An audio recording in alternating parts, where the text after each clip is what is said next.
Hey, how's it going? Welcome back to my channel. My name is Gabby, and today we're going to be doing my July wrap-up. In the month of July, I read a total of 20 books, and that does not include some of the DNFs I had, which I did have quite a few DNFs this month. I DNF'd The Second Chance Cinema. This is an ARC copy that I have. This one doesn't go on sale until October, but I got about maybe like 80 pages into this one, and I just really didn't like the writing in this at all. I also ended up DNFing The Nightmare Man. This is another one that I got about 80 pages into. I'm just really not a fan of the way that this author writes horror. I also didn't finish Overgrowth by Mira Grant, but I thought the first 60 pages of this book was so boring, I just couldn't get into it. And then I also DNF'd 2 romance books. I DNF'd Morbidly Yours during Summerween, and then I also DNF'd this one called Crash Landing. I thought the Crash Landing book would be so fun because it's about this couple who gets like stranded on an island together, but the writing in that one was just not that great in my opinion. This month I worked on a few different reading vlogs. I mean, Summerween ended up happening in the month of July, so I made 3 different Summerween vlogs. If you missed any of those vlogs, I will have them linked down below. And I genuinely had so much fun during Summerween this year. Like, I was talking about this on Patreon, but like, I think this year was probably the most fun I've ever had during a Summerween. And so that's amazing. Like, I'm really glad that this year is going to be very memorable for me. I also worked on 2 other reading vlogs in the month of July. One of them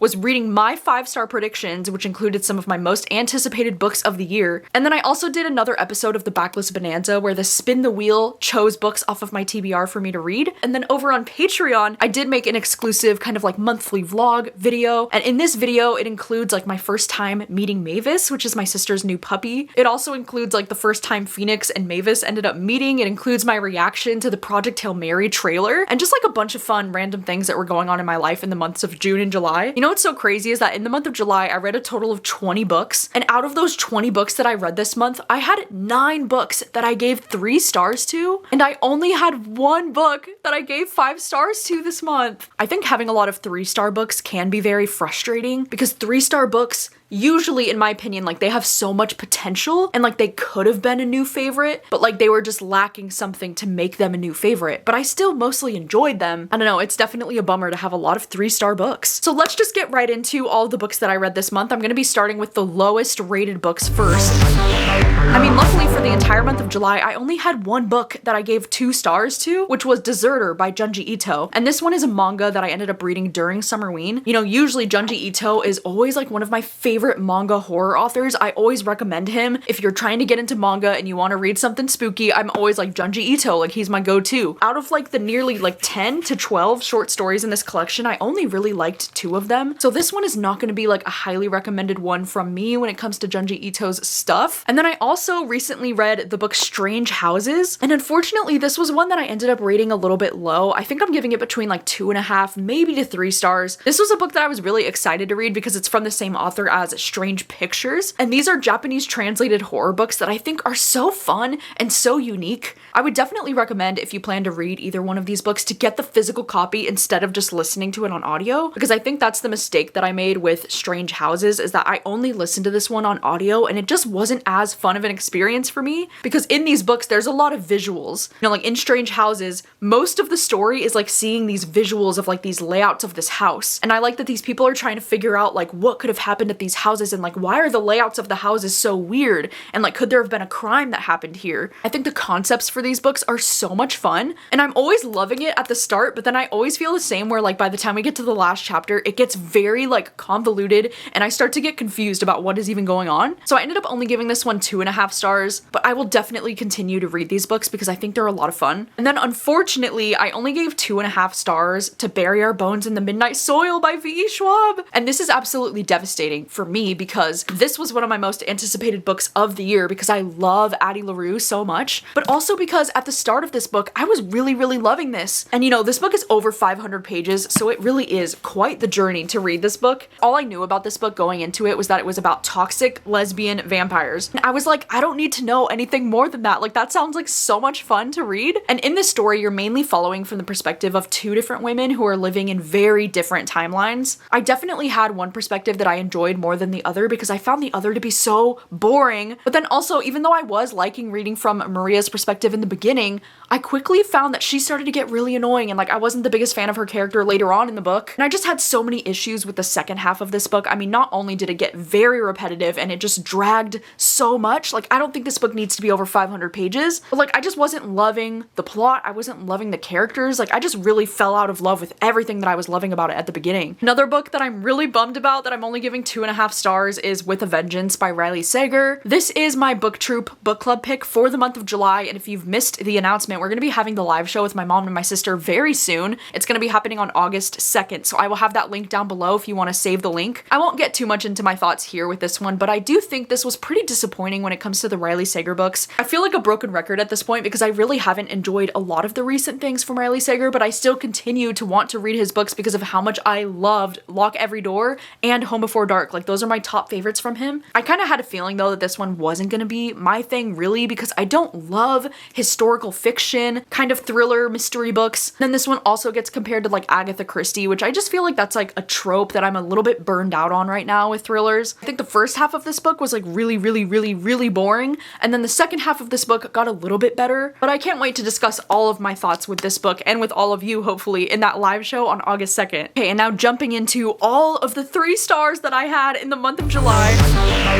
One of the 3 stars that I had was this book, Every Time I Go on Vacation Someone Dies. This is a book that I read during Summerween, and I did have a mostly fun time reading this book. I mean, as I've mentioned so many times on this channel, I'm not the biggest fan of cozy mysteries, and this one definitely felt a little bit like a cozy mystery. But what I did like about this book is that the protagonist in this book is an author, and she's currently in Italy on her book tour. And so I love stories like this that follow authors. I also think the book was written in a really fun way because the main character would leave so many like footnotes at the bottom of the story, and like some of them were just so funny. I just really loved the way that this book was written. I also loved that this main character, she had kind of like a messy, complicated relationship with her sister, and so I really liked the exploration of that. There was also some like messy romance happening in this book, and I liked that our main character, she was not a perfect person. Like she was definitely a flawed character. At times I would disagree with her and like what she was doing, but it made her so much more interesting because of that. So I ended up giving this one 3 stars overall. I don't know if I have plans to continue in this series or not. I'm not too sure. I also ended up only giving 3 stars to The Girl in the Creek. This is another book that I read during Summerween. This is one that I really enjoyed at the start of this book because we're following this girl Erin, and her brother has been missing for 5 years. And this one takes place in the Pacific Northwest, specifically in Oregon, which I loved. The atmosphere in this book was so strong. And so this girl Erin is going to be going back to Oregon because she's going to be searching the area where her brother went missing and like trying to figure out what was really going on.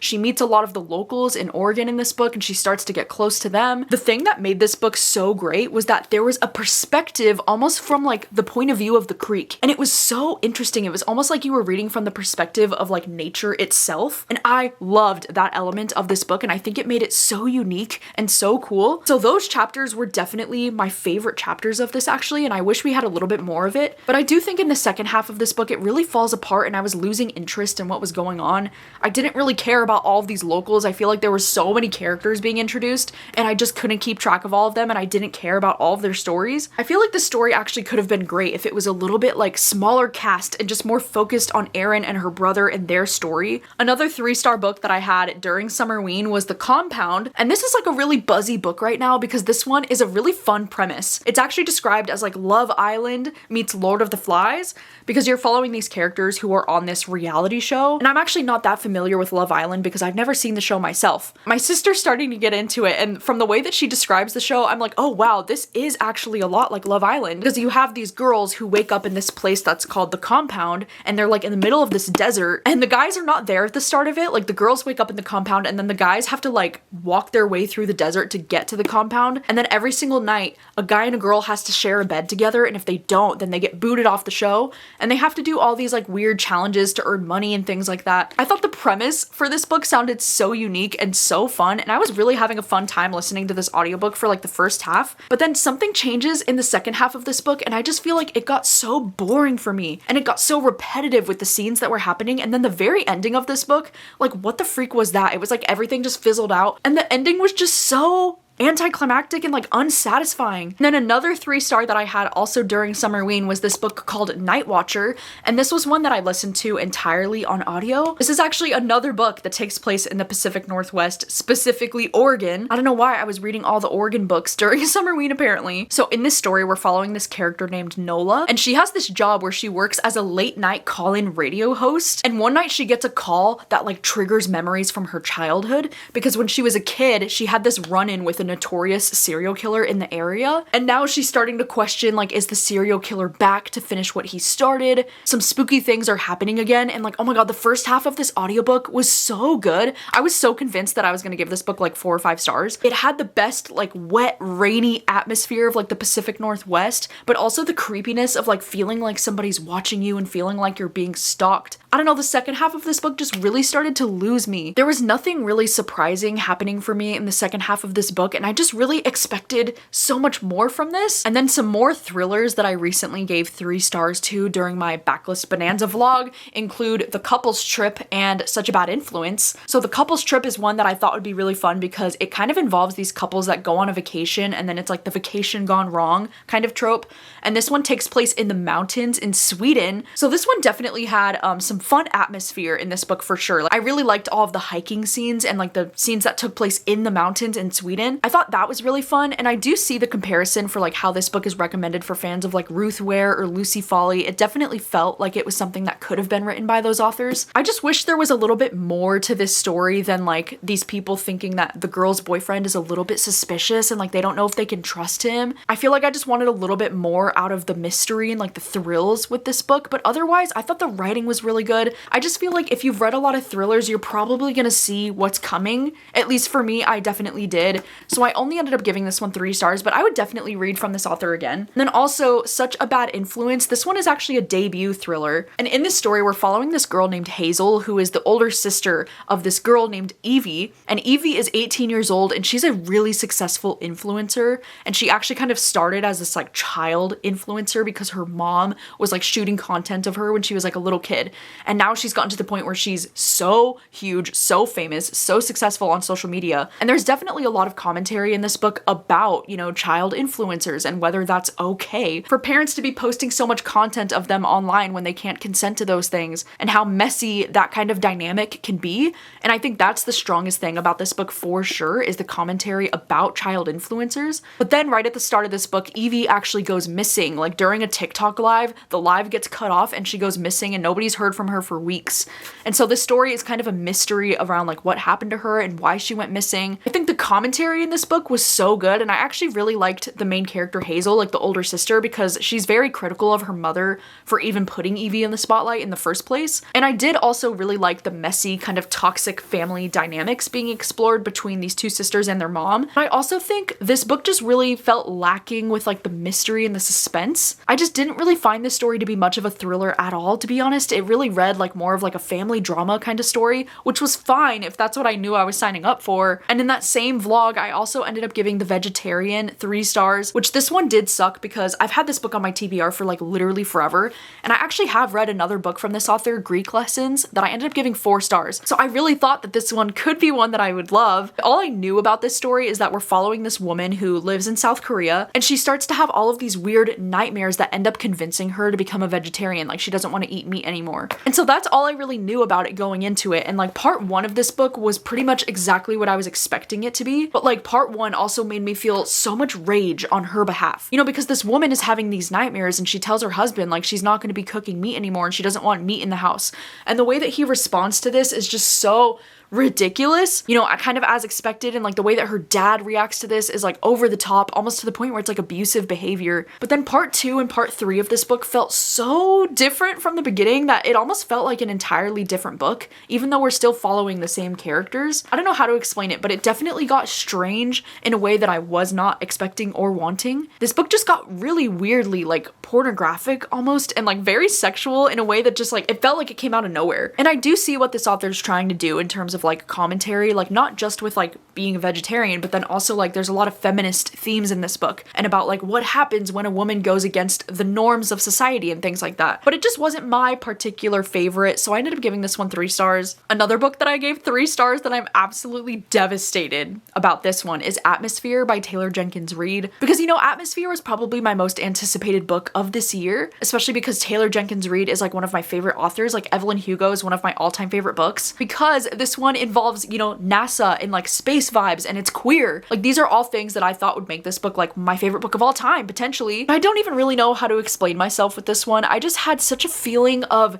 disconnect. Like I never felt emotionally invested in these characters, and I think that really played a part in like why I didn't love this one as much. And I hate to be the person with the unpopular opinion, you know, because I'm already getting comments on like the last reading vlog that I posted where I read this book, where people are like, how could you not love this one? Or like saying that I overhyped this book for myself, but like how could I not? You know, like this is like one of my favorite authors writing about NASA and space. Like of course I'm gonna overhype it for myself. But I think there's also a difference between me having like too high of expectations and the book just like not being that interesting. Because yes, I had high expectations for this because Evelyn Hugo is like one of my favorite books of all time. But like I just don't think this story or these characters were really that compelling. And it sucks because I know what Taylor Jenkins Reid is capable of because of how much I love Evelyn Hugo, and that's why it sucks that this one just really fell flat for me. But also like take my opinion with a grain of salt. Like if you want to read this book, you should go read it. If you want to love this book, I'm so happy for you because I wanted to love this book too. And another book that I gave it 3 stars to that I haven't talked to you about yet because I didn't vlog this book is These Summer Storms. I was so in the mood to read kind of like a more literary book that's about like family drama. And I've been hearing that this one has like the best, you know, like summer vibes because it takes place on an island. And at the start of this book, I was so convinced that I was gonna give this like 4 or maybe even 5 stars. Like I was really liking the beginning of this a lot. We're following this girl named Alice, and she is one of the Storm siblings. And like these Storm siblings, like they are so fucking rich. Like they're all like billionaires. And like, yes, it's annoying to be following a family of billionaires and like rich people problems. It's definitely annoying. But I thought the beginning of this was kind of fun because right at the start of this, like their father passes away and he leaves behind this inheritance, but he leaves behind like all these rules. So like each one of the siblings has like their different set of rules that they have to do for like the next week. And so I was enjoying the plot of this book at the beginning because I always think that's fun when like there's an inheritance and like they have to do these things to earn it. I also can definitely see what people are saying when they said the romance in this book is kind of strange, but I also was kind of into the romance. Like, I don't know, I thought it was a little bit messy in a way that just really intrigued me. Like, I don't know, the romance mostly did work for me. I think the reason why I only ended up giving this one 3 stars though is because, my god, the second half just got so boring and so repetitive. Like, I just wanted the story to go in so many different directions. I just was not really satisfied with the ending. Like, I expected so much more from this, but I do think this is a really well-written family drama kind of story. I really, really liked the writing in most parts of this, and like there were so many quotes that I wanted to underline. So like I really did connect with the writing in this. It's just the overall plot kind of let me down. And then I also read The Summer of the Monsters by David Sodergren, and this is one that I ended up giving 3.5 stars to. I read this one during Summerween. This book was definitely like not what I was expecting, that's for sure. I mean, we're following this young 16-year-old girl named Lucy, and she's gonna be moving into this new house with her dad that's like literally in the middle of nowhere. And like the vibes at the beginning were so good because like they pulled up to the house and they were like, oh my god, like what is this? Like it's so creepy. There were a bunch of mannequins or like scarecrows in the front yard. Like they thought there were people there. And I'm like, that is so creepy. And like the vibes of this book at the beginning were so good. Like I was just loving the creepy atmosphere. I also love that this one takes place in the 90s, by the way. So I really loved getting that time period. And I also thought the relationship between Lucy and her dad, it was really sweet. You know, it was really wholesome. I love that her dad is an author and he's like working on his next book. But then I feel like after almost 100-ish pages in, this book really changes the tone. Like the vibe of this book definitely shifts because something happens in the plot and you're like, oh, and it gets a little bit more like campy, silly, kind of ridiculous as opposed to like creepy like the beginning was. And at first I was really struggling. I was like, oh no, like I'm gonna hate this. Like what the fuck is this? But then after a while I started to get used to it and I started to appreciate the story for what it was. I don't know, this just really took me off guard. Like this book was not what I was expecting it to be at all. I do think the ending was not very satisfying to read, and I can totally understand why people think the ending of this is like not great. But I ended up giving this one 3.5 stars anyway. I don't know, there's something about David Sodergren's books. Like I just really like the way that he writes horror books, and I really like the way that he writes his characters. All right, now jumping into the highest rated books that I had this month. Starting with some of the 4 stars that I had, which include Cleopatra and Frankenstein by Coco Mellers. Coco Mellers is the same author as Blue Sisters, which was my #1 favorite book of last year, so I'm so excited that I loved Cleopatra and Frankenstein too. But in this story, we're following this married couple named Cleo and Frank. And like right at the start of this book, like the first chapter is a chapter of like how they met when they were in New York City, when they were a little bit younger. There's actually a really big age gap between these two, by the way, because Cleo is only 24 at the start of this book, and Frank is 20 years older than her. So there's definitely a huge age gap there. But what I really liked about this book is that it's not only exploring, you know, like the relationship and the marriage between these two characters, Cleo and Frank, but you're also following some characters in their lives, like their siblings and their friends. And I feel like those characters had just as interesting stories as Cleo and Frank did. So I really liked that we were kind of jumping around between this group of friends and like this group of characters. And like, God, the way that Coco Mellors writes her books, like I just love her writing so much. I just really click with it. The only reason I ended up giving this one 4 stars instead of 5 is because this one didn't give me that same feeling that I had while I was reading Blue Sisters, where it was like screaming 5-star energy. And then I also ended up giving 4 stars to Lost Man's Lane by Scott Carson. This is one that really surprised me because this one has been sitting on my backlist for a little while. I was actually really intimidated to read this one because this is a long book. It's over 500 pages, but I ended up really enjoying this one. And in fact, it reminded me so much of like old school nostalgic Stephen King kind of vibes, because this story is another story that's taking place in the 90s. This one takes place in 1999, and we're following this young boy named Marshall who, like, right at the start of this book, he gets his driver's license and he's driving his car, and then he gets pulled over by this cop, and then things feel kind of weird between him and this cop, and he can see that there's like a young girl crying in the backseat of his cop car, and the cop is like a total D-bag to him. And after the incident, he's kind of like feeling weird about things, and then he finds out on the news that this young girl that he saw in the back of the cop car is now missing, and he comes to find out that this guy is like not even a police officer, and he was probably posing as a police officer. And so this story kind of just like takes off from there. But what I really loved about this book was that this was such a great like coming of age kind of horror novel about this young boy. I really loved this young boy's relationship with his mom, because his mom is like a single mom, and it was just so sweet and so wholesome. And he has this best friend named Carrie,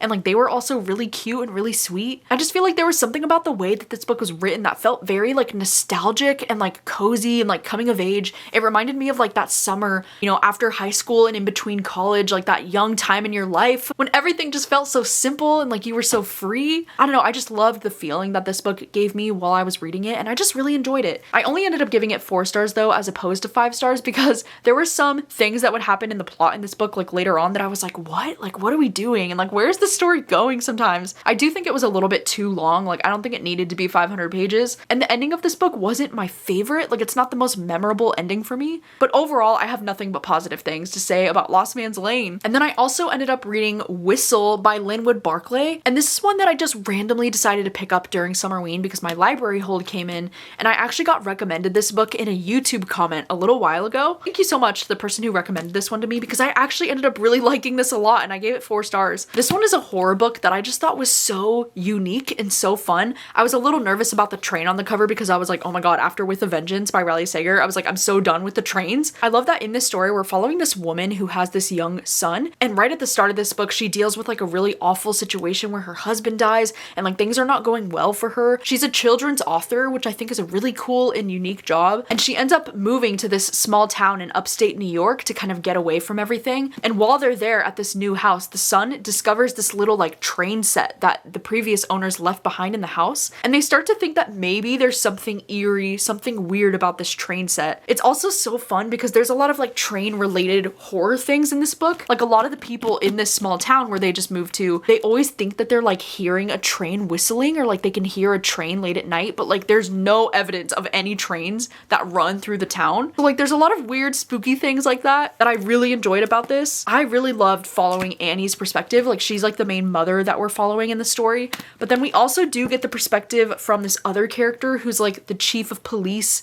and we do get his perspective for like nearly half of the book. And so that's why this one ended up only being 4 stars as opposed to maybe 5 stars, because I really loved reading from Annie's point of view. Like I loved getting her perspective. Then I was a little bit bored by the chapters with the sheriff and like the police point of view. But overall, I was really surprised with this, and I would actually really highly recommend it. Like I had so much fun with the premise of this book. And then I also ended up reading On the Plus Side by Jenny L. Howe. This was a book that I read during my Backlist Bonanza like spin the wheel vlog. I was not expecting to love this book as much as I did. In this story, we're following this character character named Everly Winters, and somebody nominates her to be on this show that's called On the Plus Side, which is basically like a show that's kind of similar to Queer Eye, but it's described as a popular plus size makeover show. The goal of the show is to try and improve her self-confidence and to make her feel beautiful as she is. And then the romance in this story is about how she starts to develop feelings for one of the cameramen on the show, whose name is Logan. Oh my god, I love this kind of trope in a romance book. When the star of the reality show starts to fall for somebody who's behind the cameras, like I love that shit. It reminds me a lot of The Charm Offensive, actually. And like these two were just so cute. Like, oh my god, their romance was so wholesome. There were so many times that literally made me go like, oh, out loud, like they're so cute. And I just really loved their chemistry. Like I loved this guy Logan.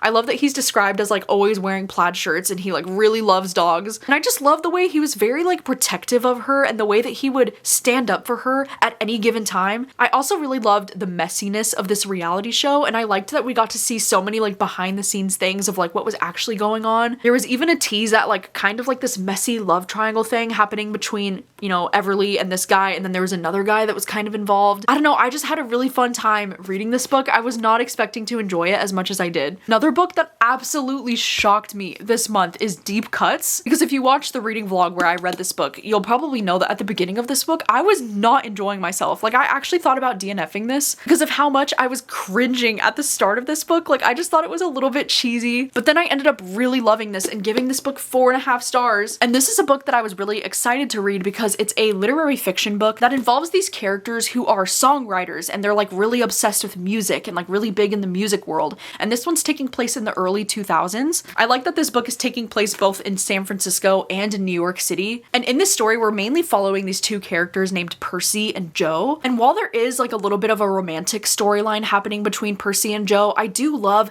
that this story doesn't really feel like a romance. It definitely feels more like a coming of age story for Percy and for her character. But I ended up really caring and like really connecting with her story. I loved the way that this book talked about music and the way that like music connects us. I really raved about this book in the reading vlog where I read it, so I will have that vlog linked down below if you want to see all the reasons why this book ended up working for me so much, because there was so much about this book that surprised me. Like I just love the way that it talked about pop music and how pop music is just as valid as other kinds of genres. And then I also just really loved the way that these two, it was like they were like music soulmates. You know, it's like nobody else understands their love of music in the way that they do. And even though they don't make the best romantic partners, I think their chemistry when it comes to music and creating music and songwriting, like that was just so deep and it was so beautiful to see. And I also just loved the way that this book talked about music in general and how music connects us in a different way than like books and movies do. I just feel like there was a lot of really great commentary, and as somebody who loves music and is such a big music fan, I've been writing songs since I was in middle school and I taught myself how to play guitar when I was 13. And so as somebody who like really cares about music, this was just everything. Like I really loved all the discussions in this. And now for the highest rated book that I had this month, the only 5-star book that I had in the month of July. And it's a book that I haven't even told you about yet because I didn't even vlog it. I know, like what are the chances that I wouldn't vlog the best book that I read this month? I don't know. But that book is Like Real People Do. This one is a romance book between these two boys named Elijah and Alex. And it's actually a bit of a sports romance because Alex is the youngest ever captain in the NHL. And then this guy Elijah, he's actually a figure skater, but he's recently been dealing with a pretty severe injury that has given him a lot of disabilities as a result of that injury. But like, oh my god, this book was just everything. Like these two are literally so cute together. If you want to read a romance that's like one of the most wholesome, like feel-good romances, it honestly reminded me quite a bit of Heartstopper because of how heartfelt and like how sweet these two are. I love the way that these two start as friends and then it just starts to turn into something more. I swear, like I don't love friends to lovers in romance books unless it's gay. Like literally if it's gay, then like sign me up. I just loved the chemistry that these two characters had, and I also loved that Elijah was a vlogger as well, so there is a little bit talk about like vlogging and like social media in this book too that I also really liked. God, they were just so cute. Like literally the sweetest characters I've read about in a long time. I also do see a lot of people saying that this book is young adult because, you know, Alex is only 19 and then Elijah's 18 at the start of this book, but at least in my opinion, this really did not read like a young adult. And I'm like, just because the characters are 19 and 18 doesn't mean that it's a young adult book. Because I'm like, when you categorize a book as young adult, in my mind, that's saying the audience is meant to be young adults, right? So I personally would not classify this as a young adult book. Like it's definitely very adult. There's like adult things happening in this book for sure, but I was just not expecting to have a smile on my face literally the entire time that I listened to this one on audio. Like, they are absolutely adorable, and I highly recommend. Like, this is one of my new favorite romance books that I've read this year. All right, so those are all of the books that I read in the month of July. I know, how obnoxious is it that I only had one 5-star book and it was one that I didn't even end up vlogging? Like, I hate when that happens. That's why I feel like I always am like, I need to vlog every single thing that I'm reading because I never know if it's gonna end up being a new all-time favorite. But you'll have to let me know, how many books did you read in the month of July? What was the best book that you read this month? And don't forget that we do have the Riley Sager live show coming up in just a few days on August 2nd. I will have the link down below so you can save it and hopefully join us. I think it'll be an interesting live show because I think that my mom and my sister might have different thoughts than I do about the Riley Sager, so I think we'll have a good discussion about it. Thank you so much for watching as always, and I will see you very soon with another video. Bye!